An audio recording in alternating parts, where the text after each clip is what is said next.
Hello everyone and welcome to the latest Motec webinar. Today's subject is how to choose the right ECU. Now, just for everyone, this is not a webinar that's going to have like a, this and this equals X ECU at the end. This is more based on the fact that, look, there's so many different combinations of engine and project these days that it is really hard to just over the phone or via email quickly give you an idea of you need X ECU. So what I'm going to do is give you a bit of a guideline on if you are talking to a Motec dealer about which ECU you need. Here are the things you need to consider, and being armed with the right information at the start is obviously going to make this job a lot quicker. Just for subjects, we're going to be going through the purpose of the vehicle, the engine configuration. After all, this is engine control unit, so we're not really talking about data logging or anything like that. What devices the car has, what sensors do you need. Another little quick bit of advice on what things that the ECU doesn't really care about. I'll explain more about that when I get there. What special features do I need? Very important, what are my future plans? Some basic ECU specs, and also a bit of a listing for our plug-in ECUs for people who might be interested in using one of those. First of all, what are we going to be using the vehicle for? Is it a dedicated drag, circuit or rally car? Just a purpose-built race vehicle, doesn't need to go on the street. A street car, or as we tend to sort of like to call it, so it really has no purpose other than just, a cool thing to play with on the odd occasion. Is it an industrial application? Is it like a special purpose like an aircraft? And that Spitfire picture there is not by accident. Those Spitfires actually run a Gen 3 Chevrolet engine with a Motec M800. Quite a well thought out project, that one, and a lot of effort went into making sure it was, well, obviously safe. So, and we've got our Targa car up the top there, Daytona and jet skis, so sort of special interest type of vehicles. First of all, let's say we've rung up our Motec dealer and we've got like some wild plans about what we want to do to our vehicle. First thing, obviously, the guy's going to ask either what type of car or what type of engine. Now, what we're mostly interested here is how many cylinders has it got, and more specifically, how many injectors. When I say more specifically in injectors, we're talking about things like whether the engine is a group-fired engine, the injectors are fired at once, maybe even batch fire where a couple of different groups are fired. Is it sequential, i.e., a 6-cylinder sequential engine, the ECU would treat as 6 individual cylinders. So they get their fuel when that particular cylinder needs it. A group fire engine, the ECU really just fires all the injectors, and once the inlet valve's open, that's when the fuel goes in, like kind of an old school kind of engine. Is it a 2-stroke, a 4-stroke, or a rotary? Okay, so that would give the dealer an idea of, okay, well, what sort of cycle is this engine, and sort of how many injector outputs are we going to ultimately need. Number of injectors, just a special word on that, things like maybe rotaries or some of the new superbikes you get where they have 2 injectors per cylinder. You need to sort of know those information.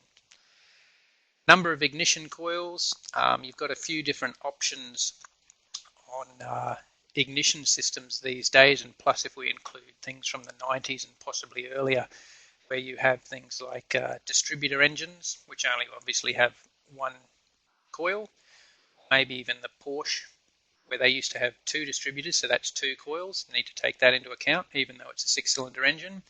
Have we got a rotary engine, which will need a specific, not so much number of sparks, but a specific pattern in which to fire those sparks. One thing the ECU is not too worried about, I've got a couple of pictures there, one's a V8 and one's a inline 6-cylinder. ECU really doesn't care if it's a V configuration or an inline configuration. It just needs to know more or less number of cylinders and injectors, spark pattern, etc. Couple of examples here. I can't go through obviously every different sort of scenario, but just a couple of things that often catch people out, and this is more based on my experience of answering emails and stuff. If we consider like a 4-cylinder engine, you might want to use it for racing. We want sequential injection. It's got a single set of injectors. You're going to need 4 injector outputs. So first off, we're looking at an ECU which doesn't need any more than 4 injector and possibly ignition outputs. But as in a future plan sort of scenario, get a lot of people who might sort of buy an ECU to suit the 4-cylinder engine, and then suddenly get on the internet, talk to their engine builder, and want to put a second set of injectors in, and they want to stage them. So that now becomes 8 injectors, and if it wants to be sequential and properly staged injectors, you're going to now need 8 injector outputs, which may be a completely different ECU. So got to keep in mind future plans again. I'll go into that again.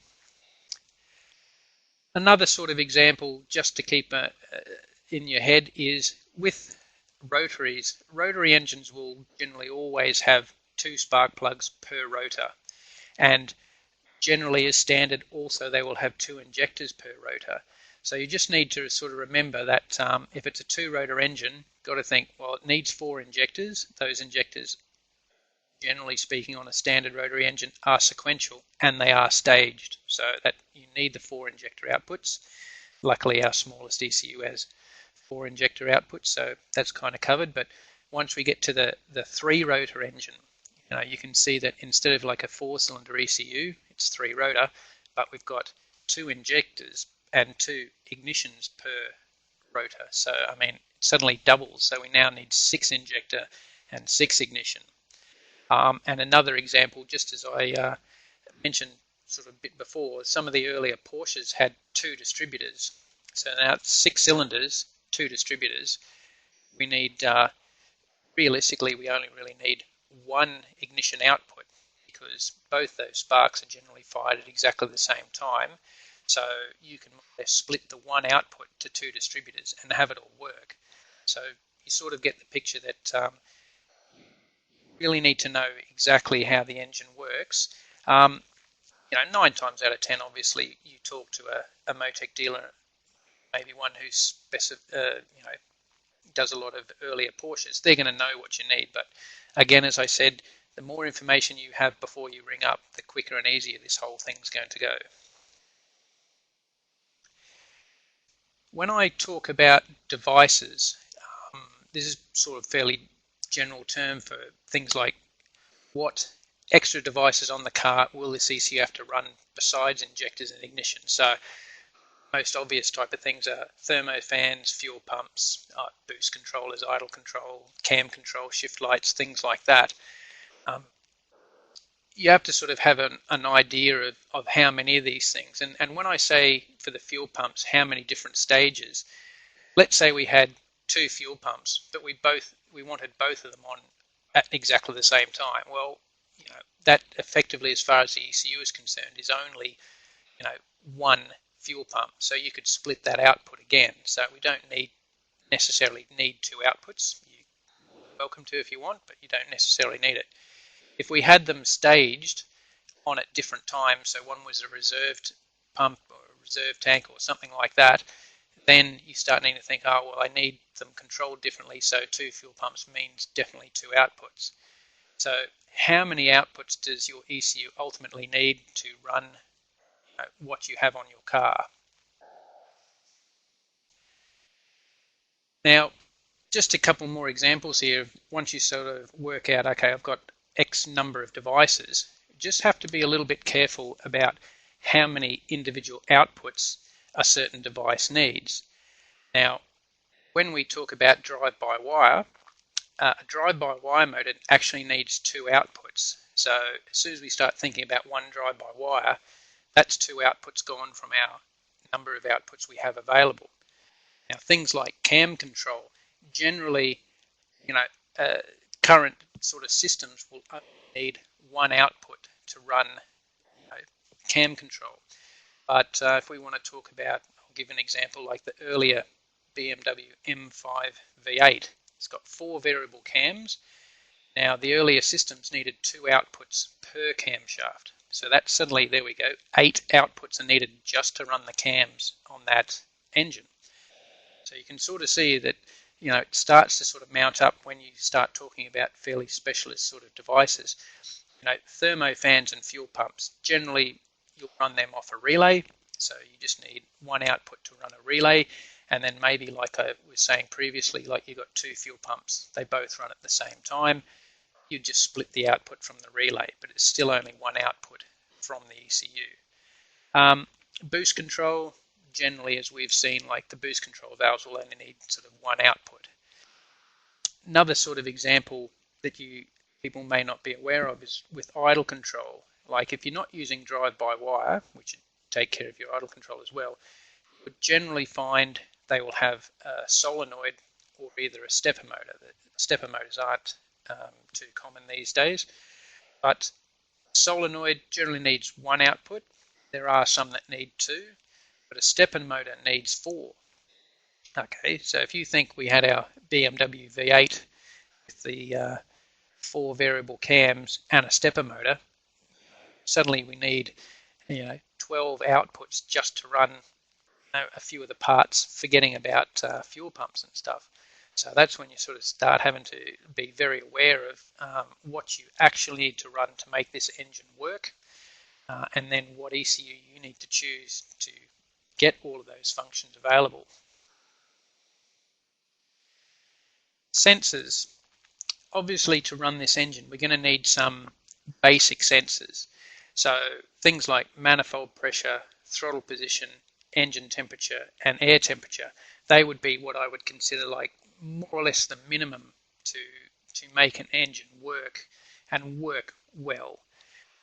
When we're talking about sort of a race engine, you could probably get away with just that. So, if you were converting a street car into a race car, this is why we sort of need to know what the purpose of the vehicle is, because suddenly we can start sort of mixing and matching and maybe removing a few things to possibly put on a smaller ECU, simply because we don't really need every single part that was on the factory car. Race car, you probably get rid of a lot of bits and pieces. Maybe you want to add some as well. Then what additional sensors do I want? Again, with the race car sort of scenario, you might be needing to add some sensors that the standard ECU or the standard vehicle didn't have, like an oil pressure sensor for your data logging, or exhaust temperatures for your tuning on your turbo car, wheel speeds for traction control, etc., things like that. So how many sensor inputs does this ECU ultimately need? So what I generally would tell people is, what you want to do is you want to write a list of things that you must have, and then I more or less say, well, look, put a wish list on there as well of things you'd like to have. Generally, sort of people will find that our ECUs can do a lot more than they thought. So it's always good, again, on the phone of the dealer, this is what I definitely need, this is what I would like. He can match it up and give you some options. Things the ECU does not care about. This is, again, like just a bit of advice or a bit of information based on, the emails that I see and the phone conversations that I have. Get a lot of people sort of listing things like camshaft specifications and what air filter and what capacity the engine is, how much boost it's going to run. Realistically, if the engine's turbocharged and running boost, the ECU really doesn't care how much boost it's running. It's just a number. You tune to that number. What it ultimately is, it's not really important for an ECU point of view. It's more of a, that would more come into when you're choosing things like fuel pumps, injectors, and sensors, and maybe your ignition system. Not so much about the base ECU. It really doesn't care. It's just a number. What capacity the engine is, again, kind of irrelevant.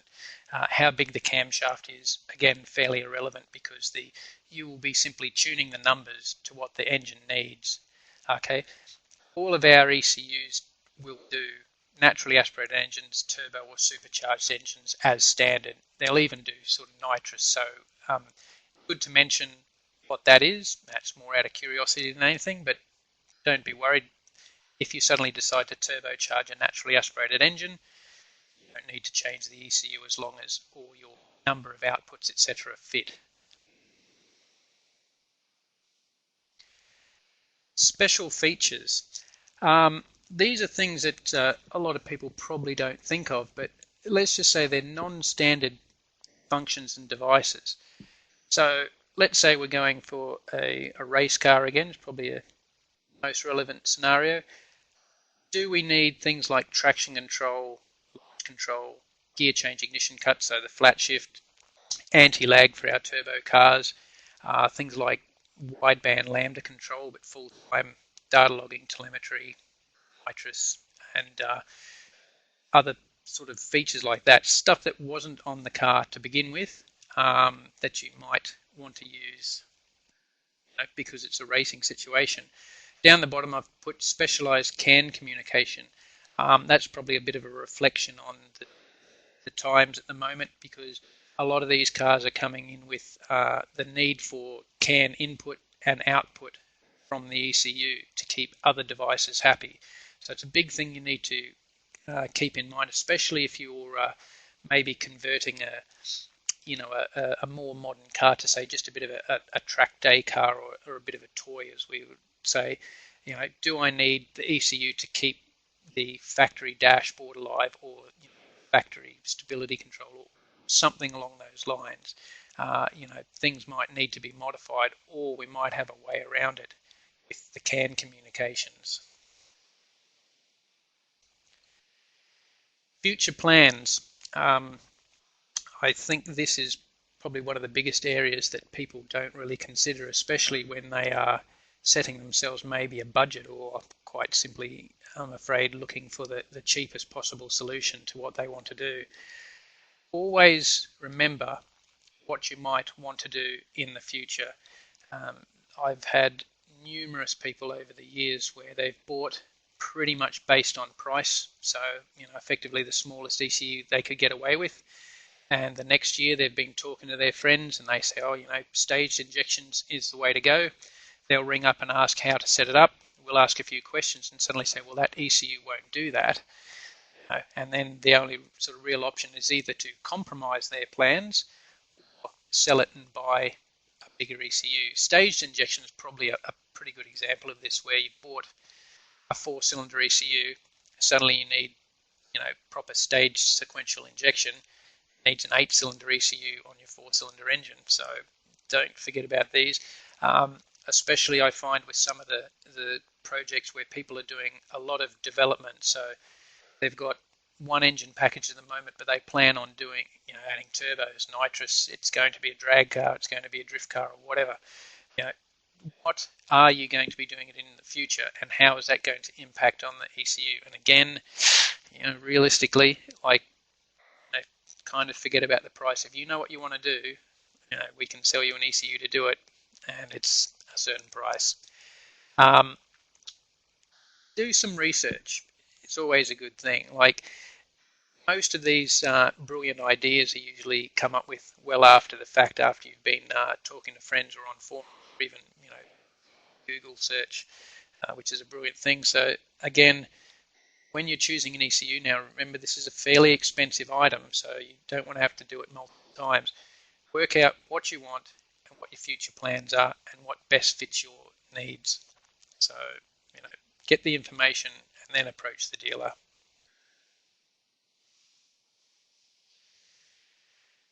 Just with some basic ECU specifications. Now, this is these next couple of slides. It's obviously not an all-encompassing idea on what you need, but here's a bit of information on sort of what you're sort of looking at and what we've been talking about. You can see we've got up the top our new M84 ECU, and then our regulars, the 400, 600, and 800. You can see that with our injectors, each of them have got a different number of injectors. Now the M84 seems like it's pretty good because it's got 8 injectors, but if we look a bit further sort of down the list of the things that it doesn't have, we think our custom CAN. Now it will do CAN devices like our normal dashboards, our LTC CAN devices, shift lights and stuff, but as soon as we step to the M400, 600, and 800, we can actually get information back from other CAN devices. Now, maybe that's not necessary for you, but I find a lot of people these days that are connecting our ECUs to our dashes, and then maybe you want to calculate some, crazy channel in the dash and then send it back to the ECU. So if you used an M84 and a dash, well, sorry, but you won't be able to send that channel back. You need to step up to one of the 100 series ECUs. We also have things like input expanders, the last one on the list. So our E888 and E816. The M84 won't do those, but the 100 series ones will. So again, that comes back to what is our ultimate list of sensors that we want to possibly put into this ECU. Other things to consider are, like with our auxiliary outputs, they all have 8 outputs. The M84 is a bit limited because it's let's say a smaller capacity ECU as far as the software goes. It doesn't have the same list of functions that say the M400 would. Another thing is notice with the injectors and the ignition on the M800 looks the same as the M84, but with the M800 we can actually balance out the number of injector and ignition outputs, so that if we had a 12-cylinder engine, well, the M84 would only be able to do that as a group fire or a semi-sequential engine, whereas the M800, hey, we can do that, all that 12-cylinder engine as a sequential engine.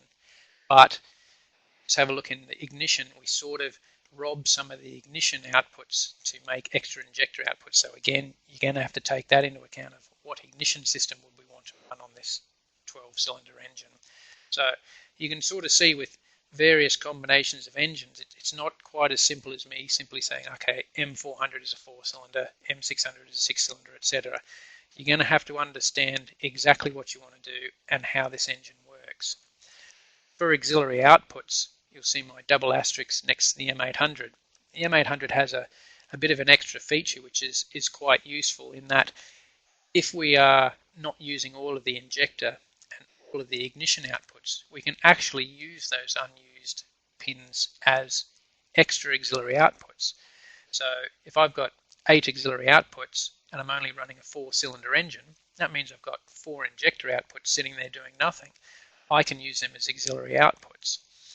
Just one thing, just to make it a bit clear, I know some ECU advertising can be a bit ambiguous, but if we take the M400, if I say 4 injectors, 4 ignition, and 8 auxiliary output, they are all completely separate pins. So we're not saying that, I've only got 4 outputs, they can be injector or ignition. That means a total of 16 outputs when it comes to injectors, ignition, and auxiliary outputs. Just something to clarify. I notice in a lot of advertising, some ECUs can be a bit strange on that one, but if we say it's got 4 injectors and 4 ignition, it's got those and they're all separate. Just another bit of an example here. Maybe you want to watch this webinar again at some point and pause on this, but with our M84, it won't do the cam control and the drive-by-wire, something that's pretty much standard across the board on nearly all sort of modern engines. They've all got a fly-by-wire throttle, and they all have 1 or 2 variable cams. So the 100 series will do those, but the M84 won't. So earlier style engines, M84 is probably perfect, but if you're wanting to run your 4-cylinder STI engine that you've put in a buggy or something like that, just remember the M84 won't do the cams or the drive-by-wire.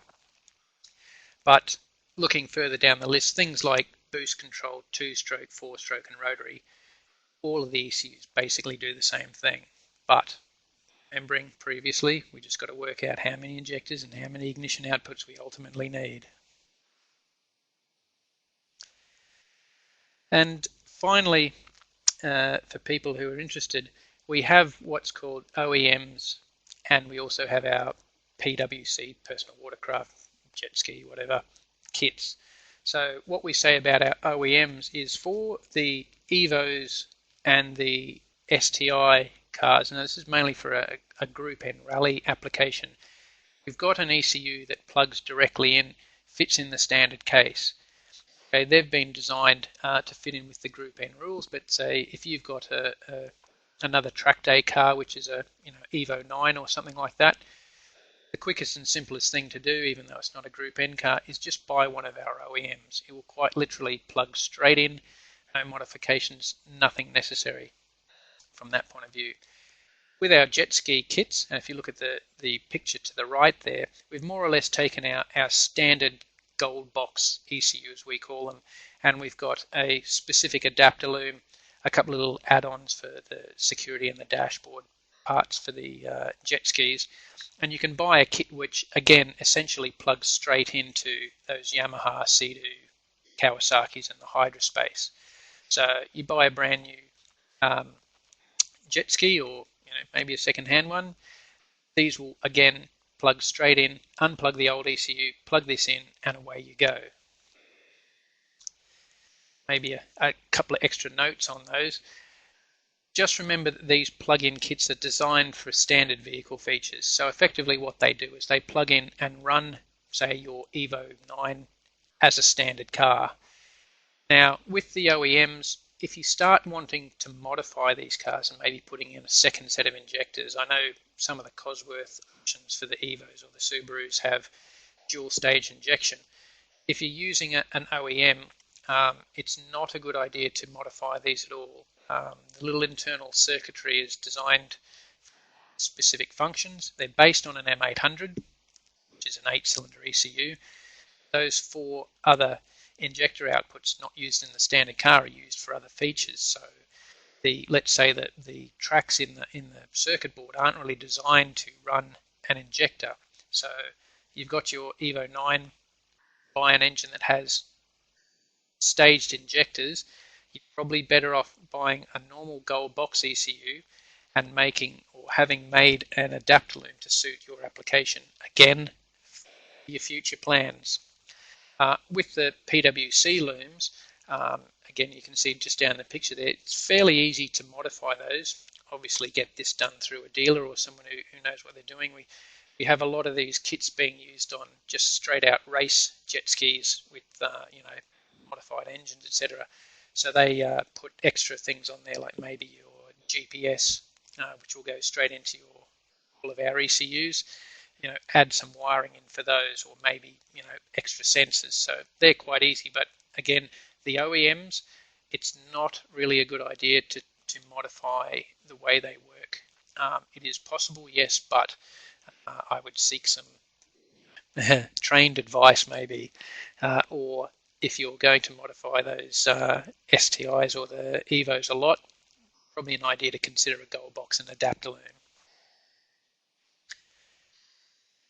Okay, that's the end of my webinar. I hope this information has been good for everyone and sort of clears up a few things. Just to sort of summarize, just remember one thing is our ECUs are designed to work with many different engine combinations. So maybe not all of those engines have been done. We get a lot of people ringing up about some engines which we've never heard of, but realistically, with the right information, we can decide whether our ECU can be configured to run that engine. So more information the better. Don't be scared off by the fact that someone hasn't done a particular engine. It's all possible, but then again, it's up to you, maybe extra work and development on that on your part. So thank you for attending. This webinar, as all of them, will be recorded and put up on our website, so you can watch it again and again. Please feel free to send the link to anyone you think might need the information. Also, always a good idea, join our forum. So if you've got any questions and we've all gone home for the night, put your question up on the forum. A lot of smart people there. So thank you for attending. Hope you can join us next time.